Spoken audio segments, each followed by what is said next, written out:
হনুমানজি বজরংবলী এবং পবনপুত্র ছিলেন এক অসাধারণ শক্তিধর দেবতা। তার জন্ম অঞ্জনা দেবীর গর্ভে এবং পিতা বায়ুদেব। শৈশব থেকেই তিনি অত্যন্ত চঞ্চল ও কৌতূহলী ছিলেন। তার সাহস ও শক্তির গল্প আজও আমাদের অনুপ্রাণিত করে। একদিন ক্ষুধার্ত হনুমানজি আকাশে উদিত লাল সূর্যকে দেখে ভাবলেন, এটি কোনো সুস্বাদু ফল। শিশুসুলভ আনন্দে তিনি আকাশে উড়ে সূর্য ধরতে গেলেন।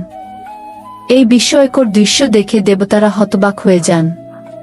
এমন অসাধারণ সাহসের পরিচয় ছোট হনুমানের পক্ষেই সম্ভব। হনুমানের সাহসিকতা দেখে ইন্দ্রদেব রেগে যান। রক্ষা করতে তিনি বজ্র ছুঁড়ে হনুমানের চিবুকে আঘাত করেন, ফলে হনুমান অচেতন হয়ে পড়েন।